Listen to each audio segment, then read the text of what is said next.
Victoria Sterling's merger call was crashing. No interpreters. Billion-dollar deal dying. Jerome Washington reached over to mute the radio, trying to help. Victoria's head snapped around like a viper. "Keep your monkey hands off my car." The words hit the air like a slap. Jerome's hand froze mid-reach. "You think because you drive my Mercedes, you get to touch my things?" Her voice dripped with poison. "You're the help. Stay in your lane."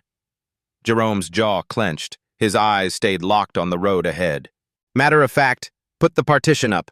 I'm tired of seeing your face in my mirror." The glass barrier slid up between them with a soft hiss. Victoria returned to her panicked phone calls. In the front seat, Jerome gripped the wheel. 3 years of Stanford education, 5 languages mastered at Georgetown, 2 decades of diplomatic service. Invisible. What Victoria didn't know? Her monkey was about to save her empire. The partition couldn't block the chaos erupting behind it. "What do you mean all 3 interpreter services are booked?" Victoria's voice cracked with desperation. "Richard, this is a $1,200 million deal." Jerome watched her in the rearview camera, pacing in the back seat like a caged animal. Her perfectly styled hair was coming undone. Mascara smudged under her eyes. "I don't care if it costs $50,000. Find someone who speaks Japanese and Mandarin," she was shouting now. "The Nakamura Singh team lands in 90 minutes. Another call, another dead end. "No, we cannot postpone," Victoria hissed into her phone. "They'll walk away permanently. 3 years of negotiations down the drain." Jerome had heard enough boardroom conversations to know the truth. Sterling Dynamics was 3 months from bankruptcy. This merger wasn't just business. It was survival. 200 jobs hung in the balance, including his own. Victoria's next call went to voicemail. Then another. Her hands were shaking as she dialed. That's when Jerome made his choice. He lowered the partition. "Excuse me, Ms. Sterling." Victoria's head whipped around, fury blazing in her eyes. "I told you to—" "What languages do you need?" The question hung in the air like smoke. Victoria's mouth opened, then closed. Her phone call was forgotten. "I'm sorry, what?" Jerome's voice was calm, professional. "For your merger meeting, what languages do you need?" Victoria stared at him like he'd spoken in tongues. That's not your concern." "Japanese and Mandarin?" Jerome continued quietly. "Hindi? Korean?" Something in his tone made Victoria's breath catch. This wasn't the voice of a driver anymore. "You speak Japanese?" "Fluently, along with Mandarin, Hindi, Korean, Arabic, Portuguese, French, German, and Spanish." The car fell dead silent. Victoria's phone slipped from her hand. Victoria's world tilted sideways. "You're telling me you speak 9 languages?" Her voice was barely a whisper. Jerome nodded once. "Would you like me to demonstrate?" Before Victoria could answer, her phone rang. The caller ID made her stomach drop. Nakamura Singh Holdings. She stared at the phone like it might explode. "I can't. Without an interpreter." "May I?" Jerome's hand extended toward the partition opening. Victoria's pride warred with her desperation. The phone kept ringing. She handed it over. "Moshi Moshi Nakamura-san," Jerome answered, his voice transformed. Gone was the careful deference. In its place, confident, cultured authority. The voice on the other end responded in rapid Japanese. Jerome listened intently, occasionally nodding. "Hai, wakarimashita. Sterling-san wa ima junbi shite orimasu." Victoria watched his face in the mirror. His posture had changed completely. Shoulders back, jaw set with quiet confidence. This wasn't her driver anymore. Jerome switched seamlessly to Mandarin as another voice joined the call. Technical terms flowed from his lips like water. Patent licensing, intellectual property transfers, market penetration strategies. He was discussing her company's most sensitive information in languages she couldn't understand. "There's been a cultural misunderstanding," Jerome said to Victoria, covering the phone. "They're insulted by your previous communications. Your legal team used overly aggressive language in the preliminary contracts." Victoria's heart hammered. What kind of misunderstanding? "The kind that kills deals," Jerome replied. "They think you view them as subordinates, not partners." Back to Japanese, Jerome's tone became apologetic, respectful. He used phrases that seemed to have an immediate effect. The tension on the other end dissolved. "What did you tell them?" Victoria demanded. "Sterling Dynamics deeply respects their family business legacy, that you've been personally studying Japanese business customs to show proper honor." Victoria's mouth fell open. "But I haven't." "You have now," Jerome said simply, then returned to the call. 20 minutes later, he handed the phone back. "They're looking forward to meeting with you in person. The merger discussion is back on track." Victoria stared at the phone, then at Jerome's reflection. "Who are you?" Jerome pulled the Mercedes into Sterling Dynamics' parking garage. The familiar concrete walls had never felt so different. "Someone who needed work 3 years ago," he said quietly, "and someone who still believes in second chances." He parked in Victoria's reserved spot and turned off the engine. In the sudden silence, Victoria could hear her own heartbeat. "Jerome?" She used his name for the first time in 3 years. "I need to know everything." He met her eyes in the mirror. For a moment, the partition between them felt like more than just glass. PhD in International Relations from Georgetown. Master's in Applied Linguistics from Harvard. 22 years as a senior diplomatic translator for the State Department. Each credential hit Victoria like a physical blow.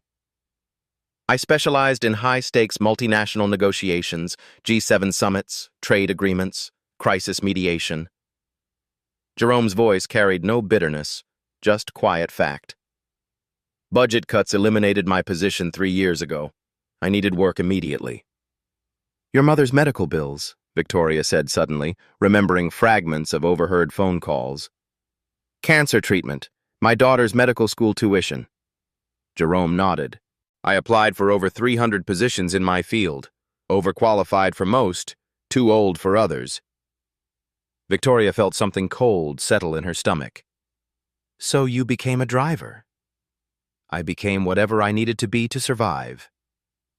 The parking garage's fluorescent lights hummed overhead. Victoria looked at her hands, still trembling from the phone call. "Jerome, she started, then stopped. What could she possibly say? "Ms. Sterling, your meeting is in 40 minutes. We should go upstairs." But neither of them moved. In the enclosed space of the Mercedes, 3 years of invisible service suddenly felt enormous. "I've been listening to your business calls for 36 months, Jerome said softly. "I know every deal, every crisis, every late-night panic about the company's future." Victoria's face flushed with shame. "Why didn't you ever say something? Offer help?" Jerome's laugh was gentle, not bitter. "Would you have listened?" The answer hung between them, unspoken but clear. Victoria's phone buzzed. Text from her assistant.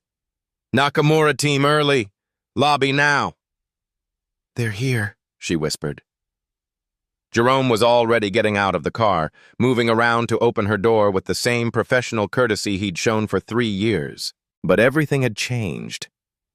As Victoria stepped out, she looked at Jerome, really looked at him, for the first time. "Will you help me save my company?" Jerome straightened his driver's uniform and nodded once. "Let's go save your company, Ms. Sterling." The elevator climbed toward the executive floors in silence. Victoria stared at the numbers, her mind reeling. 22 years of diplomatic service, Georgetown PhD, Harvard Masters. She'd been paying a former State Department translator minimum wage to drive her to Starbucks. "Jerome," she said quietly, "tell me about before." The elevator hummed between floors. Jerome kept his eyes on the digital display. Embassy in Tokyo, 1998 to 2003. Trade negotiations that prevented a currency war. His voice was matter-of-fact, professional. Beijing assignment next. Helped draft the intellectual property frameworks that your company still uses today. Victoria's breath caught. Those frameworks had saved Sterling Dynamics millions in licensing fees. After that, Geneva, UN climate accords. Then back to D.C. for cabinet-level briefings. Jerome paused. I translated for 3 presidents, Ms. Sterling. 2 Democrats, 1 Republican.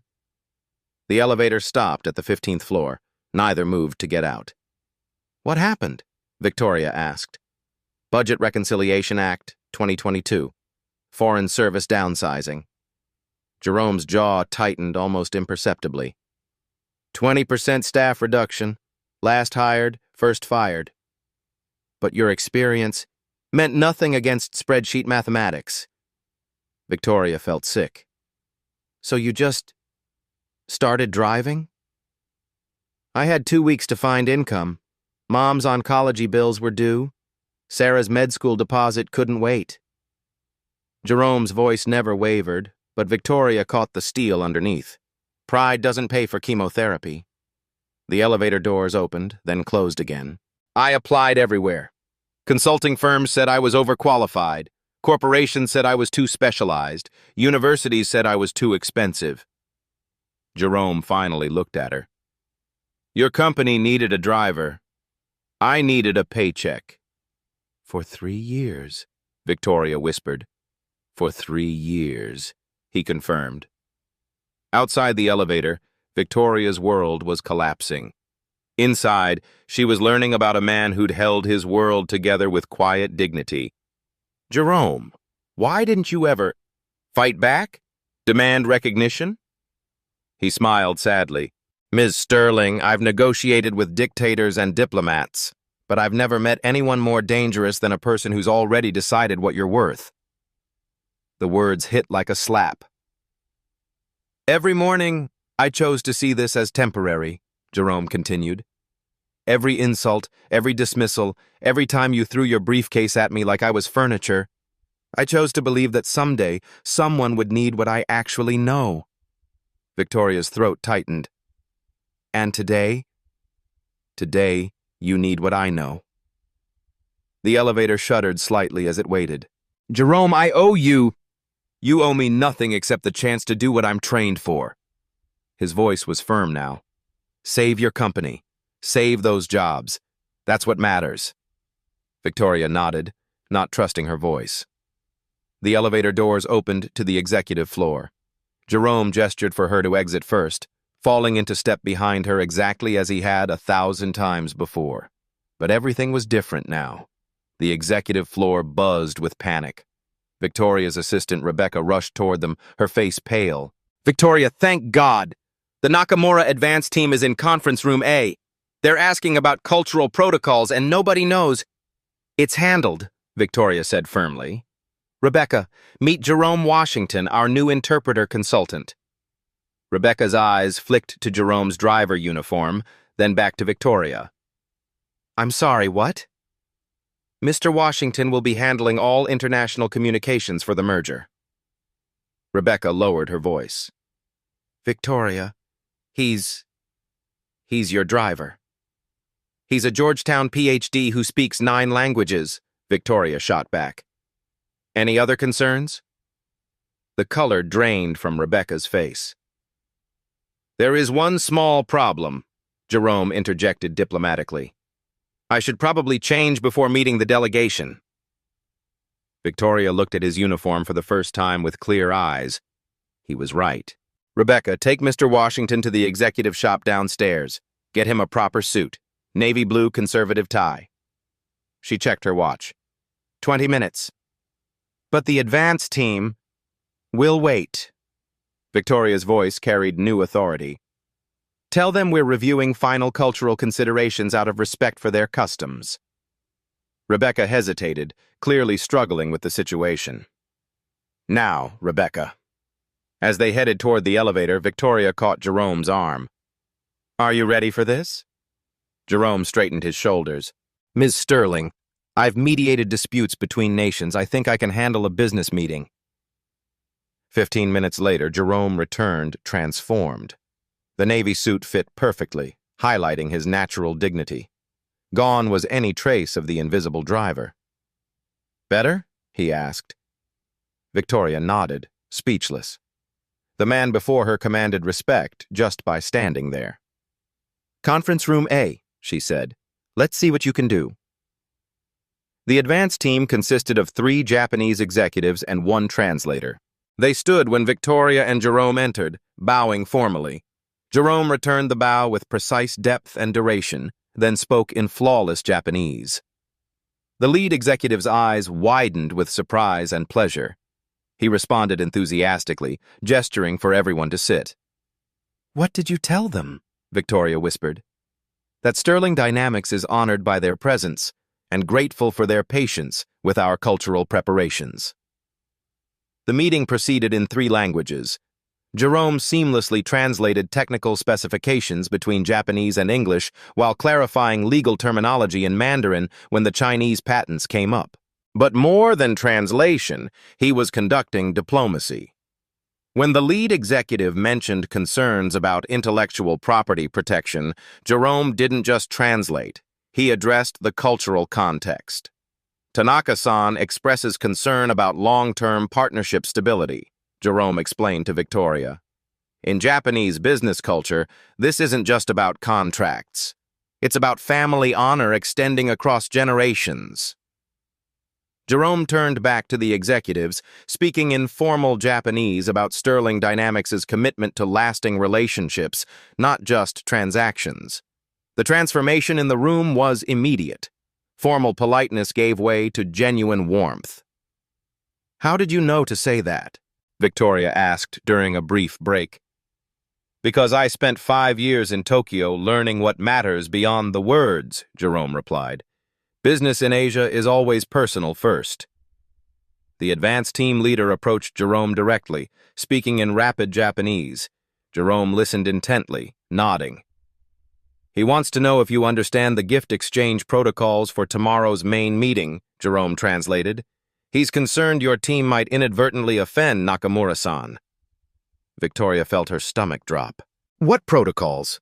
Jerome and the executive spoke quietly in Japanese for several minutes. Jerome took notes, asking detailed questions. "We need specific gifts," Jerome explained. "Not expensive, but meaningful. Items that show you've studied their company history and family values." "Can you handle that?" "I can handle that."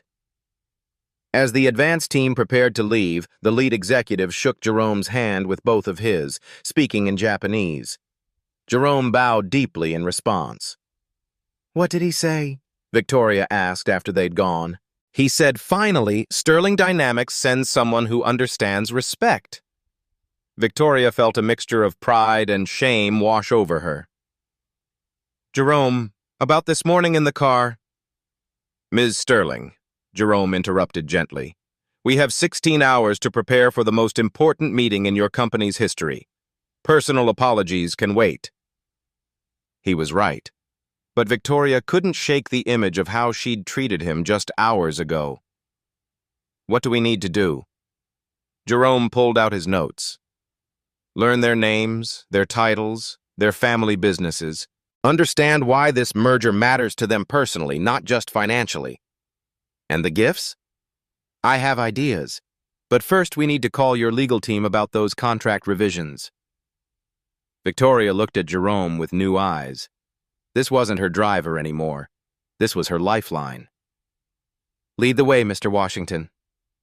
Victoria called an emergency board meeting. The conference room filled with Sterling Dynamics' senior leadership, their faces grim. "I want you to meet Jerome Washington, our lead interpreter for tomorrow's merger." Executive Vice President Marcus Hendricks spoke first. "Victoria, where's the professional service we hired?" "Unavailable. Mr. Washington will handle all translations." "And his credentials?" Chief Financial Officer David Carter leaned forward. "Georgetown Ph.D., Harvard Masters, 22 years State Department." Silence. Then Hendricks pressed harder. "Where did you find him?" Victoria felt the trap closing. "He's been with the company 3 years. In what capacity? The words stuck. Operations. Operations? Hendrix's voice dripped with skepticism. Victoria, this is a billion-dollar merger. We need verified professionals, not someone from the mailroom. Jerome sat quietly, face impassive. He handled today's advance meeting flawlessly, Victoria said. That's not the point. Hendrix used his patient, explaining to children tone. This is about appearances, credibility. Marketing Director Susan Walsh nodded. The Japanese expect a certain level of professionalism. We can't show up with someone who looks like... She stopped herself. Like what, Susan? The temperature dropped. Someone who looks the part, Hendrix said bluntly. Someone they'll take seriously. Are you questioning his qualifications? I'm questioning his suitability. We can't risk everything on someone we don't know. Jerome finally spoke, voice calm. Mr. Hendrix, what specific concerns do you have about Japanese protocols? Hendrix straightened uncomfortably. Cultural nuances, business etiquette, such as gift exchanges, proper bowing, seating arrangements. Ah, Jerome nodded. Ochugan summer protocols, correct ray angles for executives, and Zaseki positioning based on founding dates rather than revenue. Dead silence. Nakamura family business was established in 1952. Post-war reconstruction values. They'll expect gifts acknowledging their family's contribution to Japan's recovery, not expensive items suggesting we're buying influence. Hendrix's mouth opened. Singh Holdings follows British Indian traditions. Direct communication, minimal ceremony, absolute punctuality. Ms. Singh will interpret elaborate gift ceremonies as time-wasting. Jerome looked around calmly. The key is balancing both without offense. Nakamura gets the position of honor. Singh gets clear sightlines to documentation. The silence stretched. How do you know this? Hendrix whispered. I negotiated the 2019 Tokyo Trade Framework establishing current U.S.-Japanese protocols and mediated the Singh-Euro Bank dispute in 2020. 7 executives realized they'd questioned someone more qualified than all of them. Any other concerns about Mr. Washington's suitability? Victoria asked quietly. No one spoke. Good. Jerome, what do we need? As Jerome outlined strategy, Victoria watched the shift. Hendrix taking notes. Carter nodded. Walsh asking questions. But she also noticed what didn't change. The careful distance. Questions directed to her, not Jerome. Recognition wasn't acceptance. After the meeting, Hendrix approached privately. Where exactly has he been working for 3 years? Victoria met his eyes. Learning everything about our company, while we learned nothing about him. That evening, Jerome worked alone in the empty office.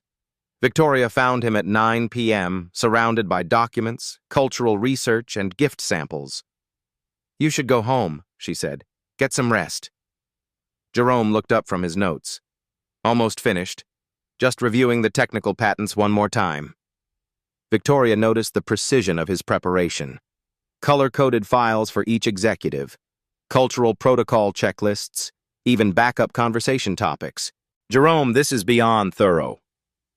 Ms. Sterling, in diplomacy we say, preparation prevents humiliation. He gestured to the research spread across the table. Did you know Mr. Nakamura's father was a Hiroshima survivor who rebuilt their family business from nothing? Victoria shook her head. That's why he values long-term partnerships over quick profits. His decision-making process honors his father's memory. Jerome pulled out another file. Ms. Singh lost her first company to a bad translation in a Mumbai court. She's hypersensitive to linguistic precision. How did you learn all this? 6 hours of research your regular interpreters wouldn't have done. Jerome's phone buzzed. He glanced at it and frowned. Problem? Emergency call from our Mumbai branch office. IP theft concern. The regional director only speaks Hindi. Victoria's heart sank. We can't afford any complications tonight. Jerome was already answering. Namaste, Kumarji.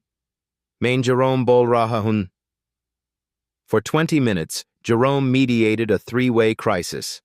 Victoria watched him switch between Hindi, English, and rapid-fire legal terminology, his voice carrying the quiet authority of someone used to solving international emergencies.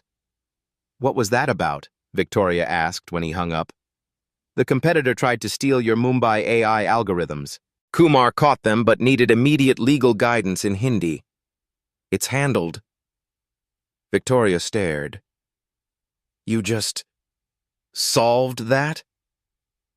"Ms. Sterling, your company has been hemorrhaging value through communication gaps for years." Jerome pulled out a thick folder. "I've been documenting every international issue I've overheard in the car." He opened the folder. Dozens of incidents, missed opportunities, cultural misunderstandings. The sole software licensing deal that fell through? Your translator used informal Korean with the CEO's father. Unforgivable insult. Victoria felt sick. The Berlin partnership that stalled? Your legal team sent contracts in American English. Germans interpret that as intellectual arrogance. Why didn't you ever say something? Jerome's smile was gentle. Would you have listened? Victoria's phone rang. Unknown international number. Don't answer that, she started. But Jerome was already reaching for it. Sterling Dynamics, Washington speaking. Guten Tag, Herr Müller. German flowed from Jerome's lips like water. The conversation lasted 10 minutes, ending with Jerome laughing warmly. Your Berlin partners, he explained to Victoria's shocked face. They want to restart negotiations. Heard about tomorrow's merger and realized they made a mistake walking away. That deal was worth $40 million, Victoria whispered. It still is. I scheduled a video call for next week. Victoria sank into a chair. How many opportunities have we lost? Jerome's expression softened. The past doesn't matter. Tomorrow does. He handed her a perfectly organized briefing book. Everything you need to know about every person in that room. Their histories, their triggers, their decision-making patterns. Jerome stood. Ms. Sterling, tomorrow we don't just save your company. We transform it. Victoria looked at the briefing book, then at Jerome. Who are you really? Someone who believes in second chances, Jerome said quietly. For companies. And for people. Victoria couldn't sleep. At midnight, she sat in her home office researching Jerome Washington.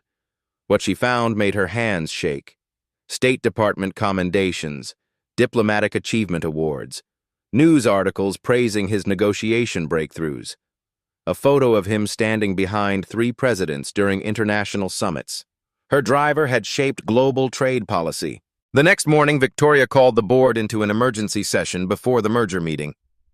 Before we begin today, I need to address yesterday's concerns about Jerome Washington. The executives filed in, looking tense. Jerome wasn't with her. I spent last night researching his background. Victoria pulled up her laptop screen. Marcus, you questioned his credentials.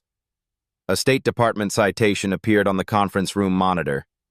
Presidential commendation for preventing the 2018 U.S.-China trade war collapse. Hendricks shifted uncomfortably. David, you worried about his experience. Another document appeared. Lead negotiator for the Asian-Pacific Economic Framework, the foundation of our entire international business model. Chen looked pale. Susan, you questioned whether the Japanese would take him seriously. Victoria clicked again. Personal letter of recommendation from former Japanese Prime Minister Sato. Jerome mediated the 2020 Okinawa base agreements. Walsh stared at the screen. For 3 years, we've employed one of America's most accomplished diplomats. Victoria's voice carried quiet fury. And we used him to drive me to coffee meetings. The room was deadly silent. Jerome Washington doesn't work in our operations department, Victoria continued. He is our operations department, starting today. She clicked on a new document. I'm promoting him to Senior Vice President of International Relations. Salary, $180,000 plus equity. Reporting directly to me. Victoria, Hendricks started. I'm not finished.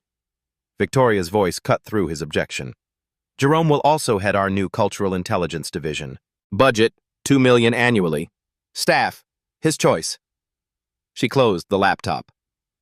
Any questions about Mr. Washington's qualifications? No one spoke.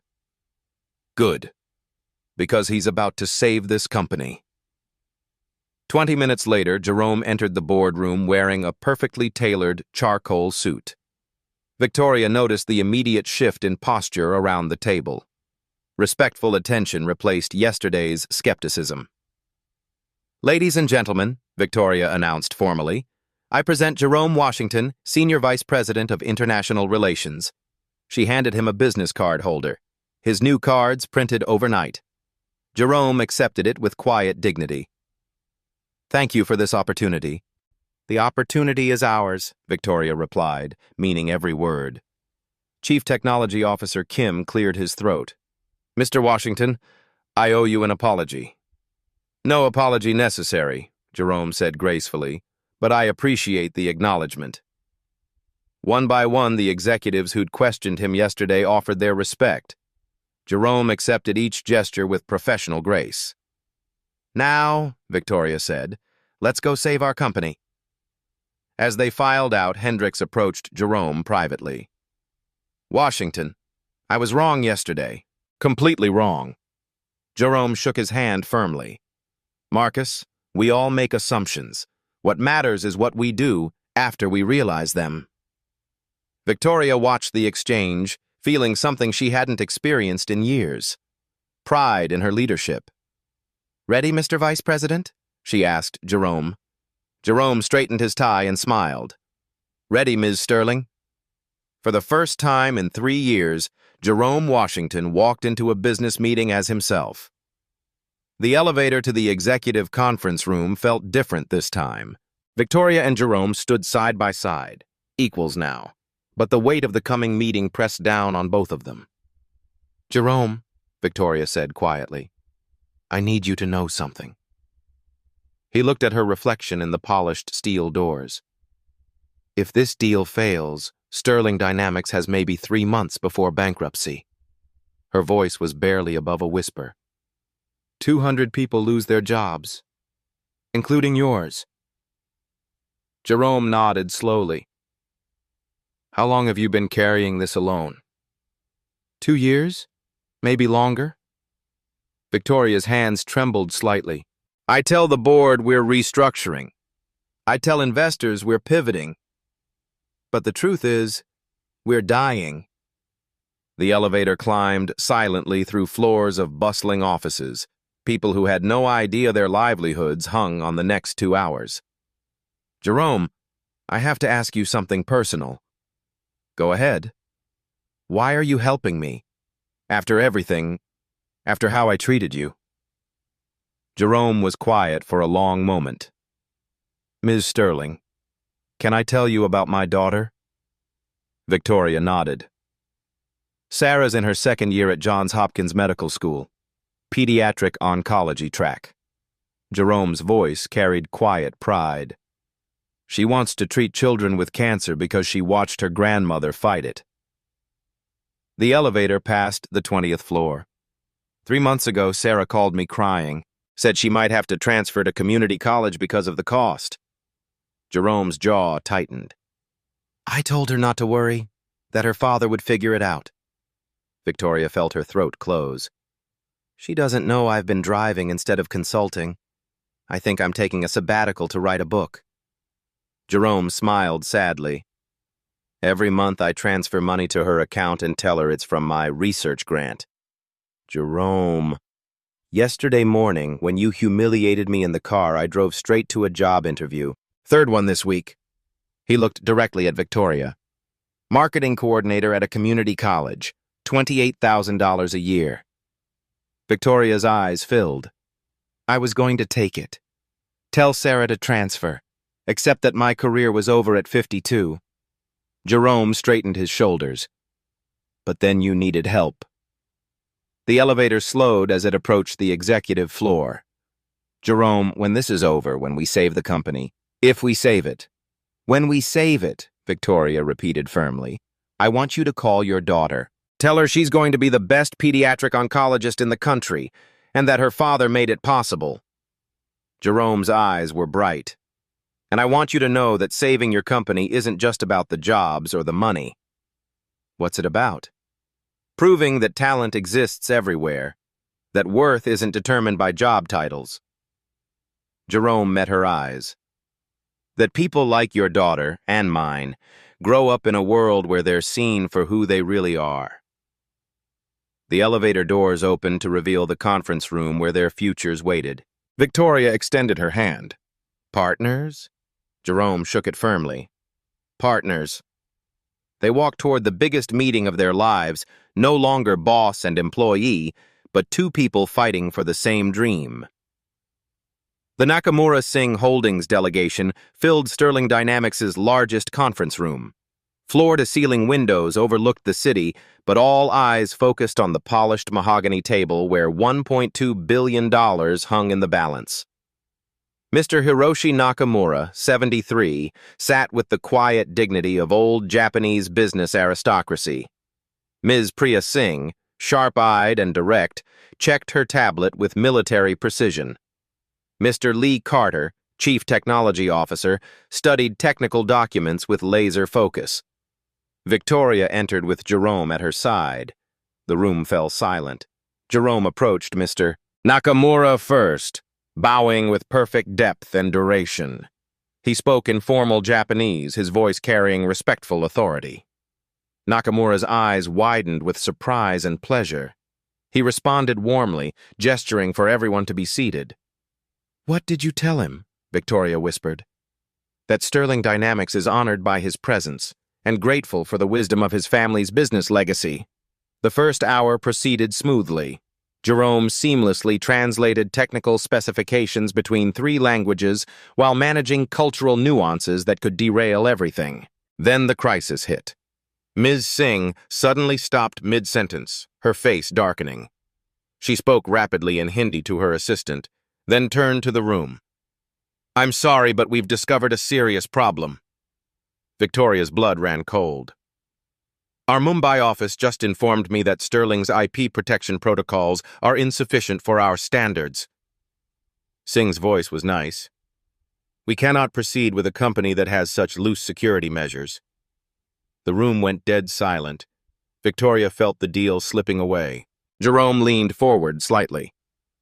Ms. Singh, may I ask what specific security concerns your Mumbai office identified? Singh's assistant whispered in her ear. She nodded curtly.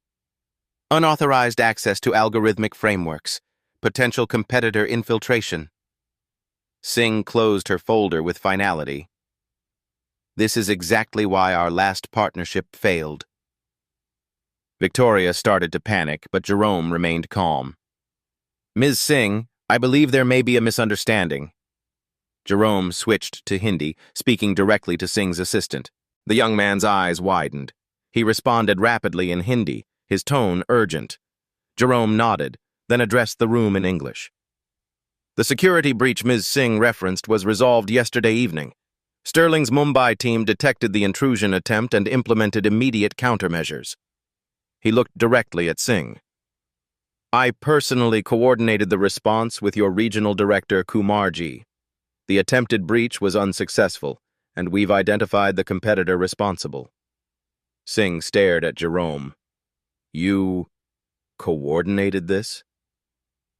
Sterling Dynamics' security protocols are actually more robust than your team realized. The fact that we detected and stopped the intrusion within hours demonstrates the strength of our systems. Jerome pulled out his phone, scrolling to a message thread. With your permission, I can conference with Kumarji to confirm the resolution. Singh looked stunned. You speak Hindi? Fluently, along with 8 other languages. Jerome's tone remained professional. Shall I make the call? Singh nodded slowly. The conference call with Mumbai lasted 20 minutes. Jerome mediated in 3 languages, walking everyone through the security response timeline. Kumar confirmed that Sterling's protective measures had actually exceeded Singh Holdings' own standards. When the call ended, Singh looked at Jerome with new respect. "Mr. Washington, your response time was impressive. Ms. Singh, Sterling Dynamics takes partnership security very seriously, especially with organizations we hope to build generational relationships with." He had used the exact phrase that resonated with Singh's family business philosophy. But Mr. Nakamura raised another concern. He spoke quietly in Japanese, his tone grave. Jerome listened intently, then translated. "Mr. Nakamura expresses concern about long-term cultural compatibility. He's asking whether Sterling truly understands the commitment required for a 50-year partnership." Victoria felt her heart sink. This was the deeper cultural issue Jerome had warned her about. Jerome responded in formal Japanese, his voice carrying deep respect. He spoke for several minutes, occasionally pausing to let his words settle. Nakamura's expression gradually softened. He asked a question in Japanese. Jerome smiled and responded with a story that made Nakamura laugh softly. "What just happened?" Victoria whispered. "I told him about my father's service in post-war reconstruction, how American and Japanese engineers worked together to rebuild both countries." Jerome's voice was quiet. "I shared that true partnerships honor the sacrifices of previous generations while building for future ones." Nakamura nodded and spoke again in Japanese. "He says his father would have respected that sentiment," Jerome translated, "and that Sterling Dynamics clearly understands the meaning of honor." But the biggest test was yet to come. Mr. Carter suddenly looked up from his technical documents, his face troubled. He spoke rapidly in Mandarin, pointing to specific clauses. "What's wrong?" Victoria asked. Jerome listened to Carter's concerns, his expression growing serious. "Mr. Carter has identified a potential patent conflict in the AI algorithms, something our legal teams missed." Victoria felt the room temperature drop. Patent disputes could kill the merger instantly. "He's saying the image recognition protocols overlap with existing Chinese patents held by Baidu," Jerome continued. "If true, it could expose both companies to massive litigation." Chen pulled up technical diagrams on his tablet, speaking urgently in Mandarin. Jerome studied the information, asking detailed questions in Mandarin. His technical knowledge surprised everyone in the room. "Mr. Carter, may I suggest a solution?" Jerome finally said. Chen nodded. "The protocols you're concerned about are actually an evolution of open-source frameworks that predate the Baidu patents." Jerome switched to Mandarin, explaining technical details that made Carter's eyes widen. "Sterling's algorithms use a completely different neural network architecture," Jerome continued in English for the room. "The similarity is superficial, not structural."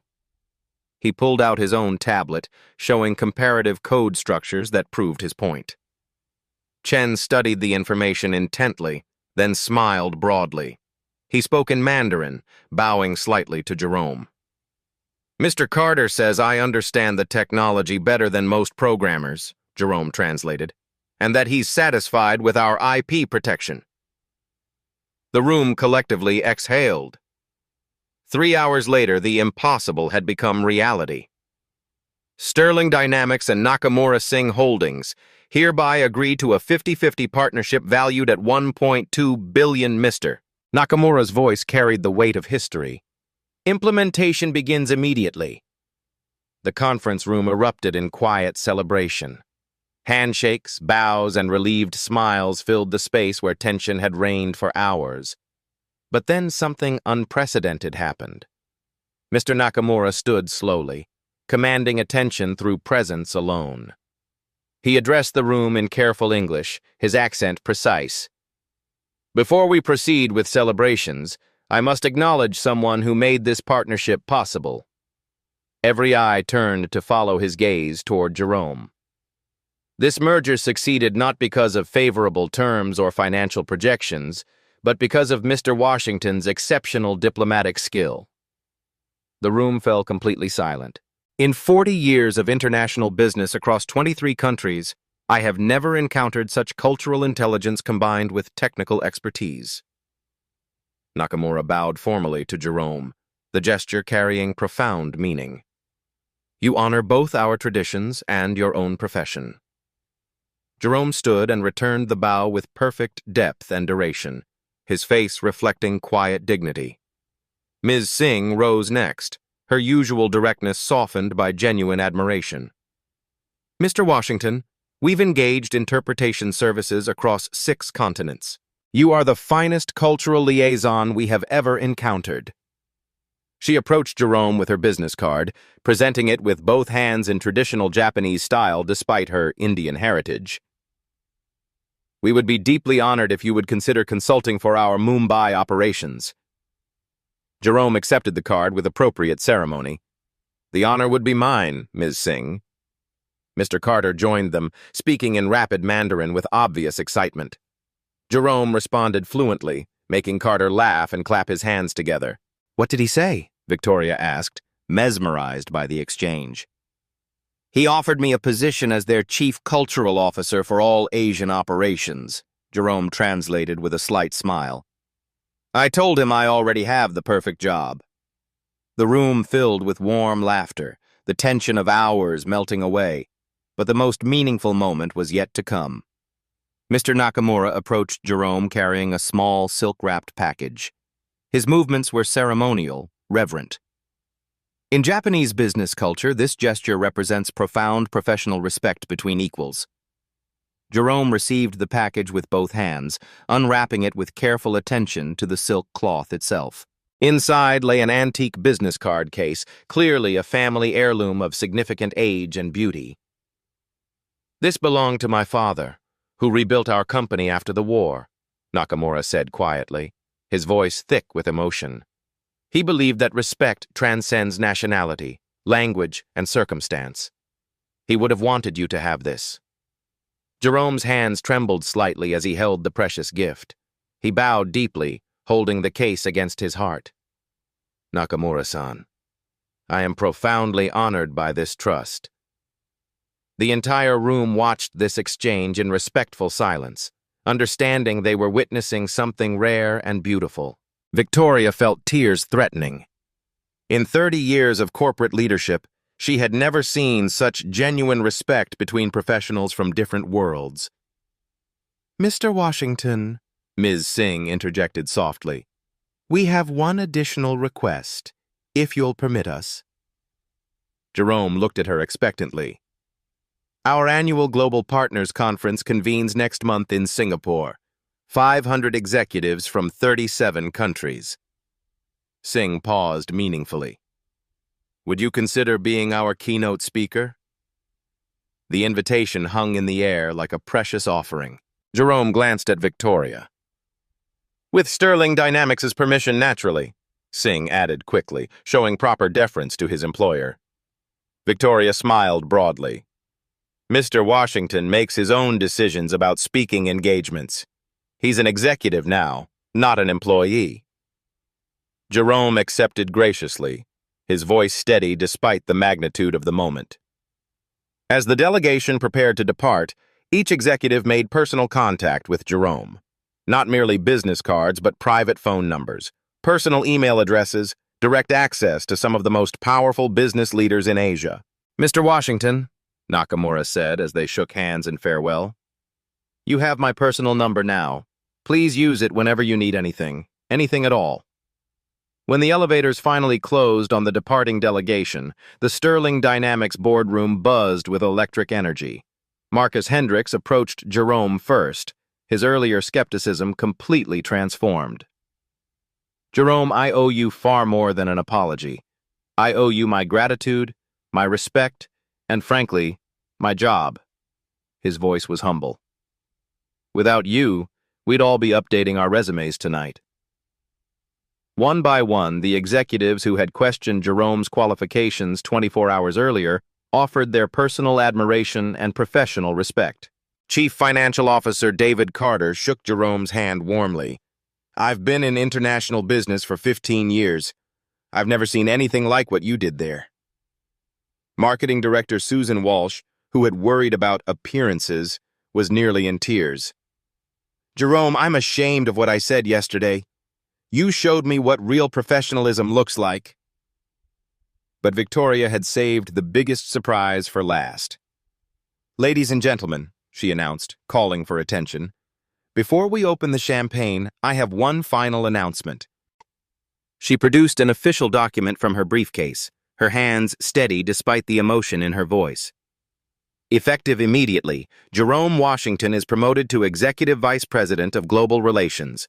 Annual salary, $280,000 plus comprehensive equity package.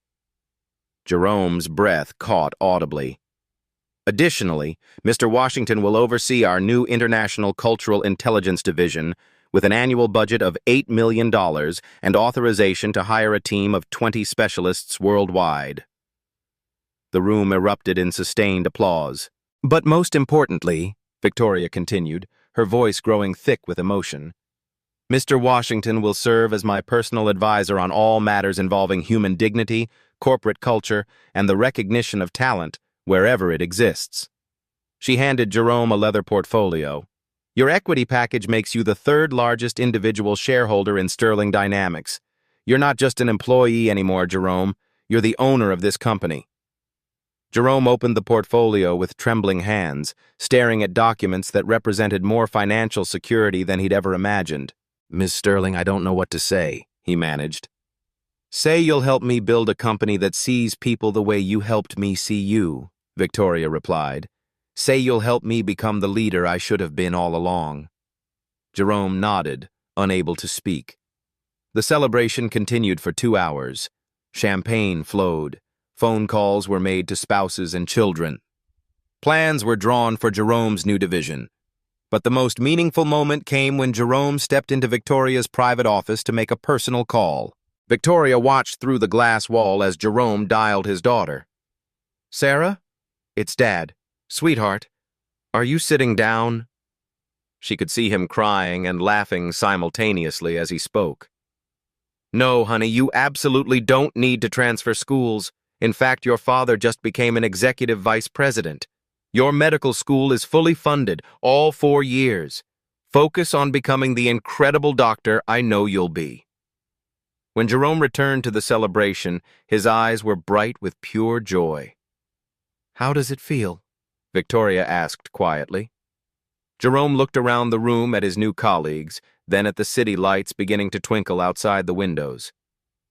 "Like I remember who I really am," he said softly. "Like I'm finally home." 6 months later, Jerome's corner office on the 32nd floor hummed with international activity. 3 monitors displayed live feeds from Singapore, Mumbai, and Berlin. His Cultural Intelligence Division had prevented 4 diplomatic disasters and closed deals worth $400 million. Victoria often stopped by just to watch him work. The transformation still amazed her. "Mr. Washington," his assistant announced, "your daughter's calling." Jerome smiled and picked up. "Hey, sweetheart. How's pediatric rotation treating you?" Sarah's excited voice filled the room. "Dad, I just got accepted for the summer research program at Children's Hospital. Full scholarship." "That's my girl," Jerome said proudly. "Your grandmother would be so proud." After hanging up, Jerome noticed Victoria in his doorway. "Good news?" she asked. "The best. Sarah's becoming everything I hoped she would." Jerome gestured to his desk. "Just like this company." On Jerome's desk sat his daily reminder, his old driver's license in a simple frame next to Mr. Nakamura's antique business card case. "Any regrets about that morning in the car?" Victoria asked. Jerome considered seriously. "Not anymore. That moment brought us both to where we needed to be." "Even after everything I said?" "Victoria, you gave me the greatest gift that day, the chance to prove that worth isn't measured by uniform or title." Victoria's phone buzzed. She smiled at the text. Speaking of talent, I just hired our new head of facilities, Maria Rodriguez. She mentioned having a law degree during her interview. Jerome raised an eyebrow. Formerly your driver? Formerly my driver, now our top legal officer. Victoria grinned. Funny how much you see when you actually look. That afternoon, a news alert flashed across Jerome's screen. Sterling Dynamics model transforms corporate culture nationwide. The article featured dozens of companies adopting their Hidden Talent Initiative. CEOs sharing stories of discovering PhDs working in mailrooms, former professors driving Ubers, displaced engineers cleaning offices. Jerome's phone rang. Unknown number. Mr. Washington, this is David Kim from Samsung Electronics. We need your help. What can I do for you, Mr. Kim? Our night janitor just solved a coding problem our engineers couldn't crack. Turns out he's a former AI researcher from Seoul National University. Kim's voice was amazed. We heard about your story. How do we do this right? Jerome smiled. Start by apologizing, then start by listening. By evening, Jerome had fielded 12 similar calls. Victoria found him at 8 p.m., still taking calls from executives worldwide. The Jerome Washington Foundation is getting 500 applications daily, she reported. Displaced professionals, underemployed talent, people stuck in survival jobs. How many can we help? With our corporate partners? Maybe 2,000 this year. Jerome nodded, but his expression was thoughtful. Victoria, I want to tell you something. She sat down, recognizing his serious tone. This morning, I got a call from a mother in Detroit. Her son Marcus is a MIT graduate working at McDonald's because no one will hire him. Jerome's voice grew heavy. 3 years of applications, 0 interviews. Victoria felt her heart clench. She was crying, Victoria. Said she saw our story and wondered if there was hope for her boy. Jerome looked directly at her. That call reminded me why this matters. What did you tell her? I told her to send me his resume. Marcus starts in our Berlin office next month. Victoria smiled through tears. One person at a time. One person at a time, Jerome agreed. As they prepared to leave, Jerome turned to face the camera of the documentary crew that had been following their story. Right now, someone is serving your coffee who speaks 4 languages. Someone cleaning your office who has an engineering degree. Someone is driving your Uber who used to run international negotiations. His voice carried quiet authority. Tomorrow morning, when you interact with service workers, ask yourself, what talents am I not seeing? What potential am I dismissing? What story am I missing? Jerome stepped closer to the camera. Here's what I want you to do. Find one person this week whose job title doesn't match their potential. Really talk to them. Ask about their background, their dreams, their skills. Then do something about it. Make an introduction. Write a recommendation. Share their story. Small actions create big changes. Victoria joined him. We started the Jerome Washington Foundation to connect displaced talent with companies that need them. But the real change happens when you decide to see people differently. It happens when you choose to look past uniforms and job titles to the human being underneath. Jerome's voice grew stronger.